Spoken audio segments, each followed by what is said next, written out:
नमस्कार, मैं सोनम बरतवाल हाजिर हूँ खास खबरें लेकर। कहां मौसम ने दी दस्तक। भारत सरकार ने होटल रेस्टोरेंट से खाने पर लगने वाले सर्विस चार्ज को हटाया। आज SK Chaudhary, editor and chief, Nazar TV news, CEO greater Noida corporation से मिले और मांगे मनवाई। आइए देखते हैं इंटरव्यू।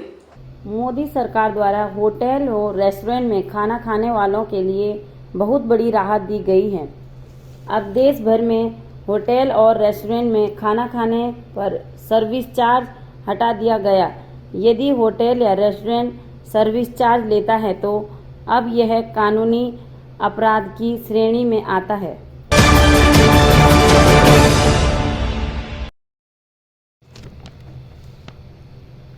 उत्तराखंड में मौसम बरसात का शुरू हो चुका है। पर्यटक यदि अब उत्तराखंड जाएं तो अपनी यात्रा मौसम विभाग के सूचना के आधार पर बनाएं।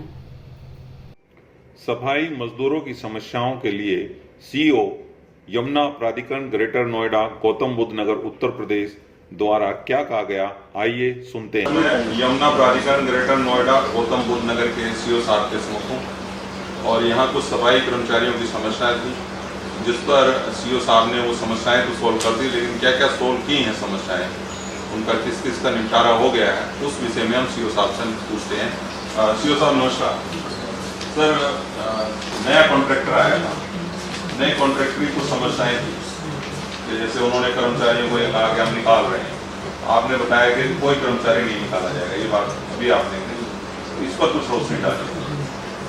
देखिए, अभी मेरे संज्ञान में अभी तुरंत 1 घंटे पहले, आधे घंटे पहले लाया गया है कि नए कॉन्ट्रैक्टर के आने के बाद जो है कुछ समस्याएँ हुई हैं और सफाई कर्मचारियों को कुछ को निकाल दिया गया है और उनका वेतन कम करने का आदेश दिया गया है। तो ये दोनों बातों के बारे में मैंने अपने अधिकारियों से पूछा और सफाई कर्मचारियों के साथ भी बात की और उनसे बात समझने की कोशिश की कि समस्या क्या है। तो पहले तो मैं स्पष्ट करना चाहता हूँ कि कॉन्ट्रैक्टर भले ही बदल गया लेकिन कभी कर्मचारी नहीं बदलते और ऐसा कोई नियम नहीं है कि किसी को हटा दिया जाए जो पहले से काम कर रहे हैं। तो अगर ऐसा न होता तो भी वापस लिए जाते, लेकिन कॉन्ट्रैक्टर ने मुझे बताया कि ऐसा नहीं होता। तो ये 100% निश्चित किया जाएगा कि कोई हटाया ना जाए, कोई काम ना करे, इस आधार पर किसी खिलाफ कार्रवाई हो सकती है, लेकिन कॉन्ट्रैक्टर बदलने से कोई सफाई कर्मचारी हटा दिया गया ये नहीं संभव होगा। सभी कर्मचारी हटा होते हैं। दूसरी कर्मचारियों की जो पहले वेतन पा रहे थे, ज़्यादा और कम वेतन के लिए उनको ठेकेदार ने कहा है। इस संबंध में हमने जो है उन्होंने अवगत कराया कि प्राधिकरण में पहले 4 से 2 रुपये प्रतिदिन के हिसाब से सफाई संरक्षण दिया जाता था और अब जो नया कॉन्ट्रैक्ट हुआ है उसमें 350 और 370 रुपये की PWD का रेट है।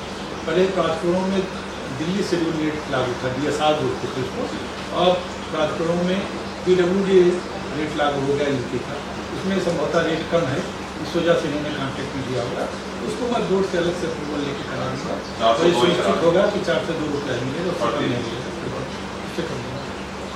तो सर, ये एक समस्या और है, जैसे आपने बताया कि डेंस ऑफ पॉपुलेशन पर अपॉइंटमेंट होती है कर्मचारी की हर गांव में।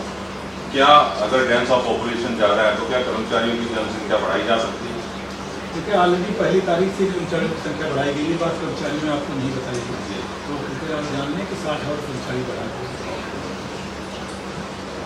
आप सुन रहे थे सीईओ साहब को, जिन्होंने ये बताया है कि कोई कर्मचारी को हटाया नहीं जाएगा, पुरानी सैलरी लागू रहेगी।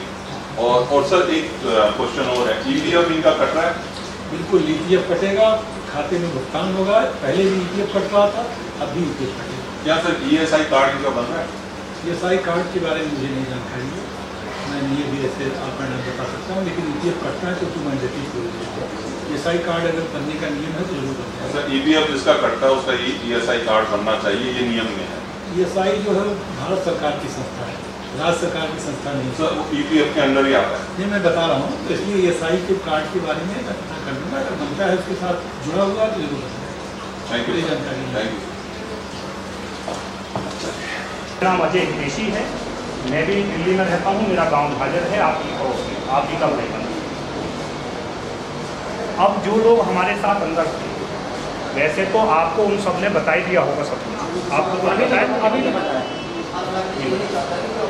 देखो दोस्तों, कोई भी व्यक्ति जो लगा हुआ था, ये कान खोल के सुन लो, कोई नहीं हटेगा। ठीक है। लेकिन ये भी कान खोल के सुन लो कि कोई गड़बड़ भी नहीं करेगा, अपने काम को आप ईमानदारी से करेंगे। अगर आदरणीय चौधरी साहब यहाँ आए हैं आपके लिए लड़ने के लिए, तो क्योंकि चौधरी साहब ने अधिकारी जी को कमिटमेंट भी किया है, क्योंकि जब अगर गलती आप करेंगे तो उनकी गलतियाँ तो चौधरी साहब को बताया जाएगा। तो साहब ने बोला है, ये साहब ने, कि आपके लोग सही रूप से कार्य नहीं करते। तो हमने कहा जी ऐसा नहीं है, लोग काम करते हैं, है ना, लेकिन कुछ ऐसे लोग हैं जो नौकरी पे नाम चढ़ा लेते हैं, घर में लेटे लेटे तनख्वाह लेते हैं, ठीक है। हम उनके विरुद्ध भी काम करेंगे, क्योंकि ये गलत है। अगर एक गांव में 4 लोग रखे हुए हैं और 4 में से 2 नौकरी कर रहे हैं, 2 घर पर लेटे लेटे तनख्वाह ले रहे हैं, तो वो 2 लोगों पर अत्याचार हो रहा है मेरे कौम के पे, तो मैं वो अत्याचार भी हम लोग होने नहीं देंगे, ठीक है। तो गलत तो नहीं है। दूसरा बहुत ही ईमानदारी के साथ जो लोग लगे हुए थे, देखो भाई मैं दिल्ली में, हम लोग दिल्ली में रहते हैं, साफ दिल्ली में रहते हैं, मुझे नहीं पता कौन कहाँ लगा हुआ था, मुझे क्या पता ये लड़का कहाँ लगा हुआ था या ये भैया कहाँ लगा हुआ था। लेकिन जो तुम्हारे ईमानदार नेता है, ईमानदारी से भाई ढकोलिया जी, जो जहाँ लगा हुआ था वहीं के वहीं लगेगा। ये ना हो जाए गड़बड़ कि जी वो तो लगाने, उससे तो बेचारे गरीब को फेंक दिया, दूसरे से पैसे लेके लगा दिया। मैं ओपन बोल रहा हूँ सारी बात, क्योंकि हम ये होने नहीं देंगे। हम ऐसे लोगों के खिलाफ लोग हैं, ना हम खाते ना खाने देते, ठीक है। आपकी बात समझ में नहीं आई। अगर कोई भी तुम में से या कोई भी नेता में से हमको ये जानकारी में आया कि तुम्हारे साथ में किसी के साथ किसी ने ऐसे ले लेके कोई किसी का कुछ करा है, तो हम उसको छोड़ेंगे नहीं, कानून में कार्रवाई करेंगे। ले लेके कोई भी लफड़े झगड़े कर दिए और हम तक बात पहुंची तो कानून में कार्रवाई उस पर भी करेंगे हम, ठीक है भैया। ईमानदारी से आप लोग काम करेंगे, जो तुम्हारा वेतन मिलता था वही आपको वेतन मिलेगा। पीएफ ईएसआई के लिए साहब ने बात हो रही है। बाकी की जो भी चीजें होंगी, आपके जो यहाँ लोकल नेता हैं उनका आप मान सम्मान करना, उनको आप इज्जत से देखना, लेकिन नेता तुम्हारे साथ कोई गड़बड़ करे, तुम्हारे साथ दलाली करे, उसकी भी बात हमें बताना। और तुम नेता के साथ गड़बड़ करो तो ये भी गुनाह है, गलत है। नेता का नेता को इज्जत दो, और एक जो भी यूनियंस यहाँ चल रही हैं उनको योगदान दो, क्योंकि नेता के कोई फल नहीं लगता। वो भी 10 रुपये, 20 रुपये, 100 रुपये, 25 रुपये की जो भी आप रसीद कटवाओ, वो मंथली नेताओं के संस्था में जोड़कर उनकी रसीद कटवाओ। ये न्यायिक है, ये न्यायिक है ये वो। लेकिन न्यायिक ये नहीं है कि किसी को लगाने के 10-20 हज़ार रुपये ले लिए जाएँ, वो दंड है। अगर ऐसा दंड कोई करेगा हम उसके खिलाफ काम करेंगे। भाई भी सब लोगों से बहुत बहुत धन्यवाद। आप साहब हमारे चौधरी साहब आप बताइए। देखिए भाई, सीओ साहब से हम नीचे थे, आप लोगों को पता नहीं था कि भाई क्या चल रहा है। यहाँ ठेकेदार था, वो कुछ कह रहा था, लेकिन ये सच्चाई है कि सीओ साहब को नीचे क्या हो रहा है ये पता ही नहीं था कि नीचे क्या चल रहा है, उनको पता नहीं था। तो जब हम ऊपर गए तभी आप लोगों को बुलाया गया। तो जो आपकी डिमांड्स थी वो ज़्यादा समय नहीं लूँगा, क्योंकि सुबह से आप लोग यहाँ पे हों। 402 रुपये ही आपको मिलेंगे, नंबर 1। आपका ईपीएफ कटता था वो भी आपका कटेगा। दूसरा, ईपीएफ के साथ एक ईएसआई कार्ड मिलता है आप लोगों को, वो मैंने रिक्वेस्ट की है सीओ साहब से कि ईएसआई कार्ड का मतलब समझते हो नहीं? हैं? मैंने बोला है सीओ साहब कि ईएसआई कार्ड भी आप इन कर्मचारियों का बनवा दो। तो ये 2 चीज़ें थी। और दूसरा, आपकी मेन डिमांड थी कि 85 लोगों को हटा दिया गया है। वो भी सीओ साहब को नहीं पता था, उन्होंने डांटा है ठेकेदार साहब को और ये कहा है कि आप किसी को भी नहीं हटाओगे, ये कानून है। ठेकेदार बदल सकता है, कर्मचारी नहीं बदल सकता, ये सेंटर का कानून है। लेकिन उन्होंने ये भी कहा, वहाँ हमारे कुछ, जैसे हम पत्रकार हैं, हमारे कुछ पत्रकार साथी अंदर हैं अखबारों के और टीवी के, उनकी ये शिकायत थी कि जी कर्मचारी काम नहीं करता है। तो ऐसा हो सकता है कि वो इस बात से अनभिज्ञ हो कि भाई असलियत क्या है। तो मैंने उनको समझाई ये बात कि अगर कॉन्ट्रैक्टर 100 आदमी रखता है तो वो 25-30 आदमी ऐसे रखता है जो बेकार के होते हैं, जो घर में लेटे होते हैं और तनख्वाह ले रहे होते हैं। वो 75 आदमी 100 में से जो 25 है उनका भी काम करते हैं, तो काम ऐसे भी नहीं दिखता है। ऐसी हालत में जो कर्मचारी घर बैठे हैं, आप मत बुराई लेना, हमें भेज देना, मेरे पास भेज देना नाम उनके, ठीक है। मैं खुद सुबह जाके उसकी जो, क्योंकि मैंने ये भी पूछा है कि कर्मचारी कहाँ फिक्स हैं।